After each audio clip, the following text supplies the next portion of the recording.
Hello everybody and welcome to episode 4 of Let's Talk Gaming. This is TheJellyJar, and today we're not talking about video games. I happen to be a Spider-Man fan, and the new Homecoming trailer has so much to talk about. I'll try to avoid repeating any material from any other channels, but it's been 4 days and anyone could have used my material by now. Without further ado, here's my analysis of Spider-Man Homecoming. While most of what I want to discuss is related to character psychology, there's a lot to consider beforehand. A lot of people already pointed out Spider-Man's upgraded technology, including the suit, the spider tracker, and a holographic device, and I'll explain their importance later. Iron Man has new technology too. In the boat scene, we see Iron Man pushing the boat back together, but to the left of the shot is what I'll define as a stick-on rocket booster.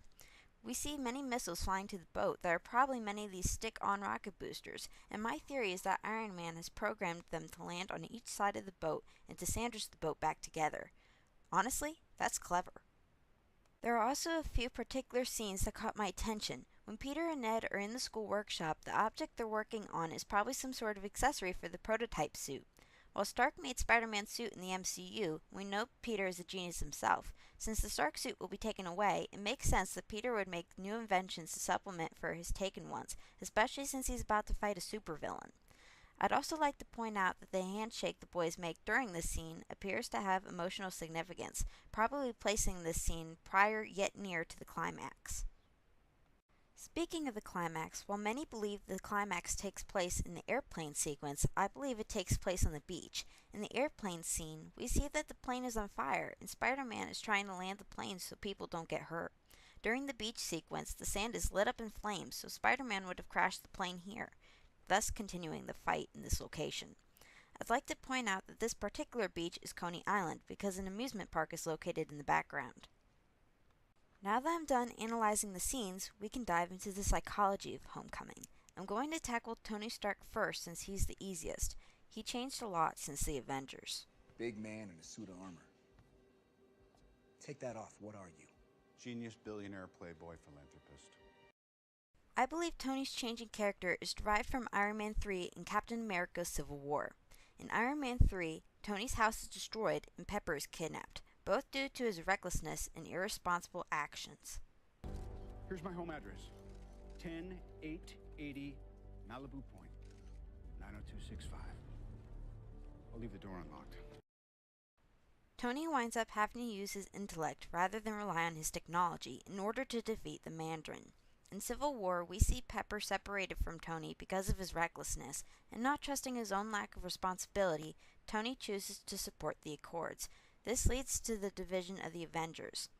Now, Tony is in an older age from when he first became Iron Man, and he wants heroes of the next generation to not make the same mistakes that he did, which we see is evident in his conversation with Peter. Somebody had died. I was just trying to be like you. I wanted you to be better.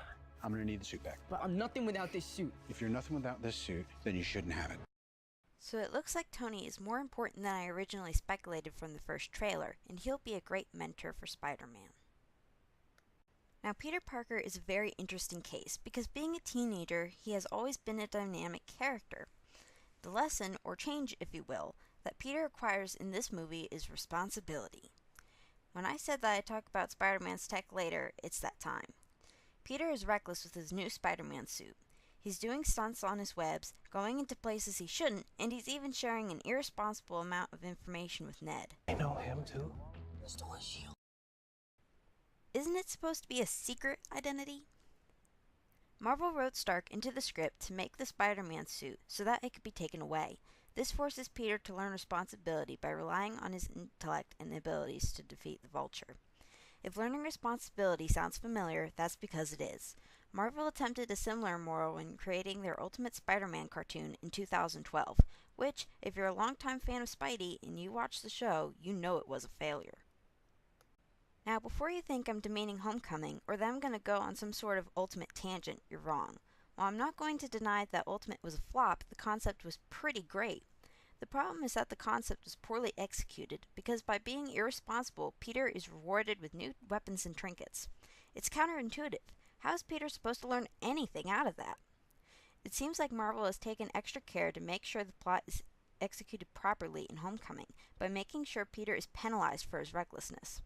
It seems to work, as Peter's mentality changes when he takes up the prototype suit and fights the Vulture. I screwed up. The guy is still out there. I just gotta do this on my own.